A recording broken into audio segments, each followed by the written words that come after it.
Okay, so we are now at St Eadburgh's Church in Broadway. Interesting name, St Eadburgh. It's she was the granddaughter of Alfred the Great, and as a child, she was offered the choice of jewels or the Bible. Now, instead of taking the jewels, which most children would have, she took the Bible. Now, as it turned out, this would be a sign of things to come, because as a grown woman, she devoted her life to the service of God. And this is actually the only time we've actually come across a St Eadburgh, so it's quite interesting to us. And this is the gate. Obviously, it takes you in. And if you used to ride a horse, there's a little step up for you to get on your horse. You can see it's well worn. This is quite fascinating. Okay, so the church itself, I will tell you in a minute because Pete's going to talk over what I'm saying now. Yeah, got some really wooden steps on this side. Okay, so the church is from the 12th century, and it's said, they reckon it's been a place of worship since about the 12th century. Did I say 12th century to start with? Oh, I might have. But it's been a place of worship since the Saxon times. It's an interesting church. It's beautiful to look at. Unfortunately, we come in winter and it's a bit overgrown at the moment, but usually this is such a well-groomed and looked after church. I suppose it's groomed. Don't know why I used the word groomed. I should say oh well, it could be groomed, sure, it could be groomed. The church is open, which is brilliant now. Usually in the summer, that door's open. And, okay, got some beautiful views out the back here. Some horses around here. I did see them when we pulled up. I think they're just through these trees over here. Oh yes, beautiful trees. Beautiful horses. And up there on the hills you can see some beautiful sheep. I don't think it'd pick up on this camera because it's too far away. But at the back here the graves are well spaced out. But if you come around the front, the graves are less well spaced out. They're all, I think it's because it's the older part, it's just the way it was done at the time. It's just sort of, they're all sort of entangled together. This is the opposite door I was on about just a minute ago. So you see one on one side, and this is the opposite door. We'll see it when we go inside the church because it does say it's open. But as you can see, it's a vast cemetery. Nothing spectacular to look at on the outside, but it is worth a look. Come and have a look if you're interested in churches. And you can see, don't want to follow the actually, but make sure Pete doesn't fall down that hole. I think he's somewhere around the front. I left him, so I better go and find Pete because he's still injured. So these videos are a bit quick for me today because I don't want to leave him too long where he could have an accident. But these are the graves I was talking about. They're all crammed together. As you can see, they're very old, very worn, and unfortunately you can't see any dates or names on them.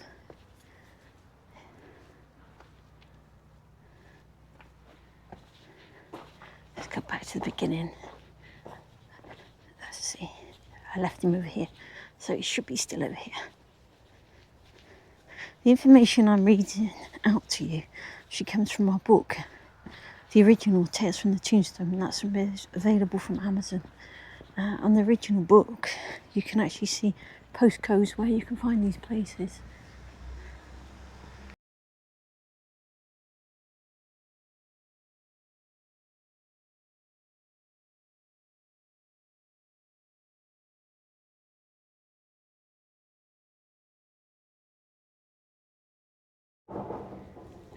It's lovely and spacious in here.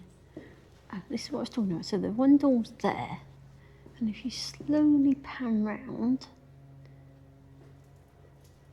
that's the door. So they're actually in line with each other. Okay, so let's have a look round.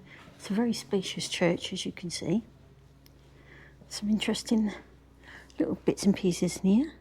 This is a Jacobean pulpit, and it's starting to show its age, as you can see.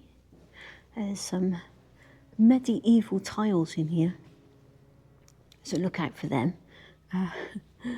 Last time we came here, this was actually being used as a flower pot. Maybe being used for the same thing actually again. You know what amazes me about these churches is the way,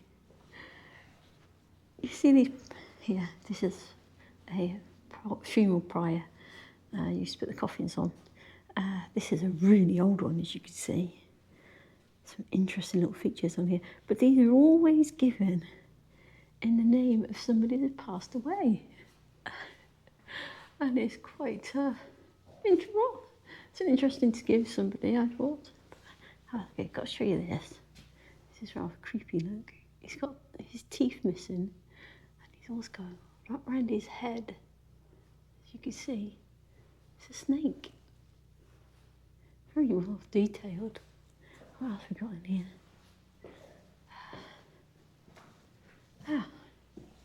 This is from 1918. It's what the church. It's a layout. It's quite interesting. And if you look up there, it tells you which parts and which era of the church. Oh, that's a shame. That one's a little bit ripped. Apparently it was done on it was a survey made.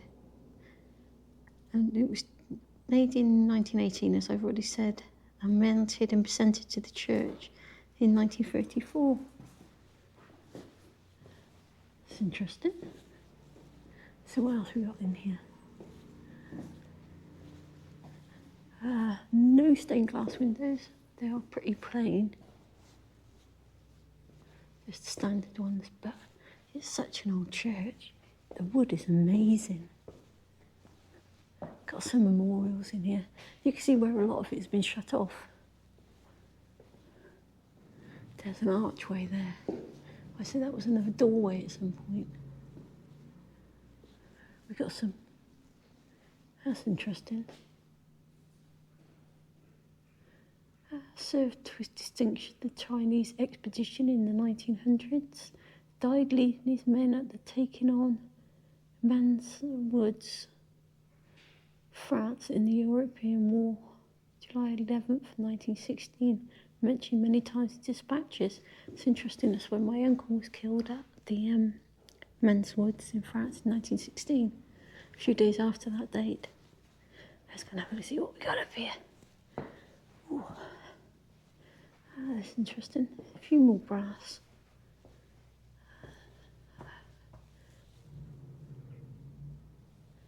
I'd say that was a knight.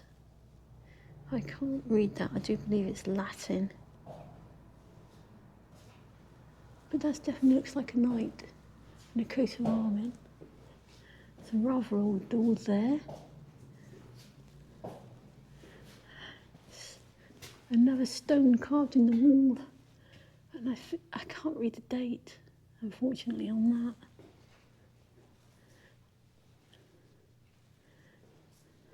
Some more wood carvings.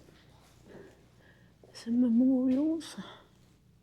A lot of it's, unfortunately, not very readable.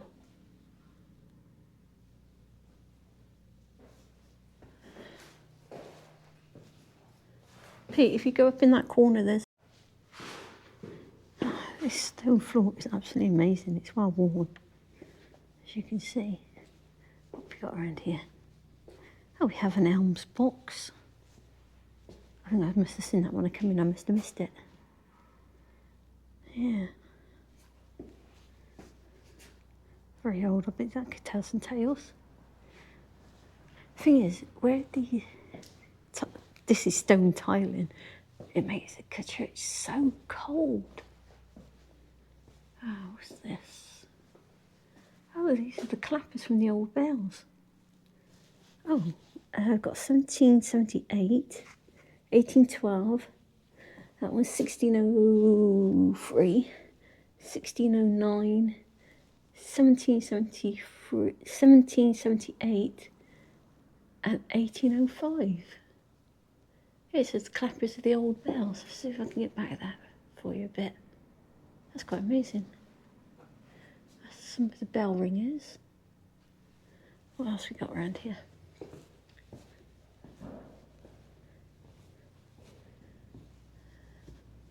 "42 years curator of this parish." Oh, he served a long time then, parish clerk. So this would be another grave, but I can't see it, unfortunately. Ah, that's interesting. Up there we have, I think that's Charles I, actually. Yes, which is unusual because obviously when he was executed, a lot of that would have been destroyed. So that's unusual to find in here. Obviously it survived. And, yeah, CR at the top. It's Charles I. So that's quite interesting to look at. Looks like it's got some green mould coming in here, actually. That can't be healthy. Obviously that's the bells. Let's have one more look in here, make sure we haven't missed anything. No, we haven't missed anything. But I still can't believe that these few... Oh, haha, Norman stone coffin. We did miss something. And it looks like a chopped off coffin at the bottom of here. Somebody was laid to rest here too. Some bits and pieces in here. That's interesting. That's somebody's hands. So that's a lid of something. Another piece.